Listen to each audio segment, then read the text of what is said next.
Shi Huangdi proclamó que su dinastía duraría 10.000 generaciones. Fue durante su reinado cuando China se embarcó en la construcción del proyecto quizá más espectacular de todos los tiempos. Una muralla como ninguna. Pero los Qin pagarían un alto precio por las grandes ambiciones de su emperador, con la ira de líderes implacables y con la sangre de su propio pueblo. 220 a.C., el primer emperador de China, el triunfante Shi Huangdi, parte a inspeccionar su nuevo imperio. Por primera vez en la historia, China estaba unificada y segura. Y tenía intención de mantenerla así con el proyecto de ingeniería más ambicioso concebido jamás: la Gran Muralla de China. La Gran Muralla es una conexión de murallas que ya existían anteriormente. Un número de estados en el norte de China habían construido murallas en parte para defenderse unos de otros, pero sobre todo para defender su frontera norte. Sigue siendo hasta la actualidad, sin superar por la ingeniería moderna, una sola barrera inexpugnable que aísla el vasto imperio chino del mundo exterior a lo largo de una frontera que se extiende miles de kilómetros. Esto es Chongchong. En mandarín significa Gran Muralla y créanme, cubre más territorio que la anchura de Estados Unidos continental. E incluidos todos los ramales que no van a ninguna parte, tiene 9.000 kilómetros y eso es muy largo. Shi Huangdi, el primer emperador de China, empezó a construirla hace 2000 años y se trabajó en ella hasta el siglo XVII. Pero la muralla original no era como esta. Era más parecida a un muro de ladrillos y adobe, pero presentaba un interesante desafío a la ingeniería de todos modos, porque tenía que ir desde el mar en el este hasta el desierto de Gobi en el oeste, para mantener fuera a los nómadas del norte, como los mongoles, y al pueblo chino dentro. Se necesitó la audacia de los emperadores para soñar a lo grande, pero también el implacable impulso de los trabajadores chinos para construir a lo grande, pero todo tuvo un precio. Su capacidad para resistir privaciones era inimaginable. Hombres, mujeres y niños trabajaron con sus manos en esta muralla y si se quejaban o intentaban escapar, los mataban. Las enfermedades eran constantes, las lesiones un lugar común. Vestidos solo con harapos, esta gente sufrió frío intenso, hambre intensa y agotamiento intenso. Los informes dicen que en el apogeo de la producción de esta muralla, cerca de un quinto de todos los trabajadores de China, 1 millón de personas, trabajaban aquí y un cuarto de esas personas murieron. Y si morías aquí, normalmente te enterraban aquí, en la muralla, dando lugar a otro de sus varios apodos, la Gran Tumba. Millones de brazos, piernas y espaldas se rompieron construyendo esta muralla. Hay poesía muy conmovedora, sobre todo escrita por esposas y madres, sobre jóvenes muchachos que se iban a trabajar al proyecto de la Gran Muralla, sin comida, morían en el frío invierno y nunca regresaban a casa. Pero la fuerza bruta no sería suficiente. Diferentes regiones tenían terrenos muy distintos y materiales de construcción variables a mano. Siempre que era posible, los ingenieros añadían a la construcción los muros ya existentes, pero la mayoría se construyó de la nada. Crearon un sistema brillante utilizando un material que tenían en abundancia. El método de la tierra apisonada es en lo que en China se llama un hangtu y consiste en construir un armazón de madera para encerrar el muro y empiezas desde abajo, digamos, con 2 tablas paralelas y luego echas gravilla y palos y barro y utilizas el extremo de un tronco para golpearlo hasta que está muy compacto y luego echas otra capa y sigues el mismo proceso y después colocas algunas tablas en la parte externa para mantenerlo en su sitio y sigues el proceso y sigues subiendo hasta que alcanzas la altura que quieres.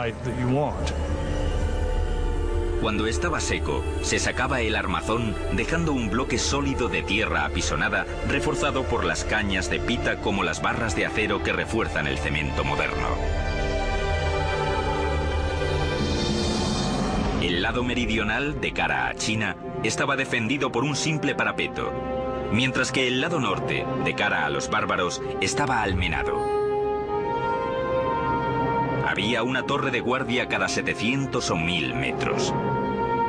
Un camino pavimentado a lo largo de la cima de la muralla para las tropas e incluso haciendo de ellas una eficaz ruta de comunicaciones, sobre todo para los soldados estacionados en cada torre.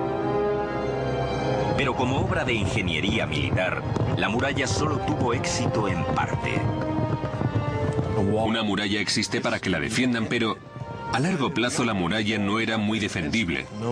Los nómadas podían atravesarla y rodearla o entrar por medio de sobornos. Pero la Gran Muralla no se diseñó solo para mantener fuera a los bárbaros. También era una línea divisoria simbólica encerrando dentro a los chinos.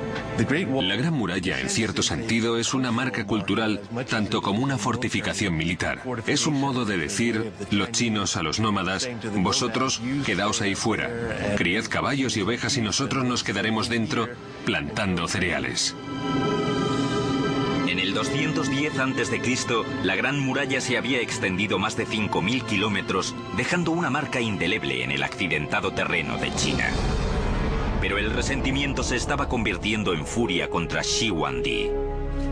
Muchos en su reino sentían que la colosal barrera no valía el precio que infligía en el pueblo chino. Una vez más, sus enemigos conspiraban contra él. Los últimos años de Shi Huangdi estuvieron marcados por lo que creo que es razonable llamar paranoia. Pero como dice el viejo proverbio, solo porque estés paranoico no significa que la gente no te persiga. Al menos 3 conspiraciones de asesinatos se sucedieron en poco tiempo. Shi Huangdi devolvió el golpe convirtiendo a China en una auténtica prisión para su pueblo. Ordenó destruir todos los archivos históricos de su despiadado régimen. El castigo para todo aquel que no lo cumpliera era el trabajo forzado o incluso la muerte. Unas 400 personas fueron enterradas vivas para dar una lección a aquellos que hablaban contra el régimen. Cuando el hijo mayor del emperador objetó, incluso él fue desterrado. La brillante visión de Shi Huangdi había transformado China en un gran imperio, pero pagó el precio con un descenso a la locura. Ahora volvería sus obsesiones y su ejército de trabajadores hacia otra proeza de la construcción comenzada años antes. Un monumento a su propio miedo y muerte. En el 220 a.C., el emperador Shi Huangdi había unificado China por primera vez.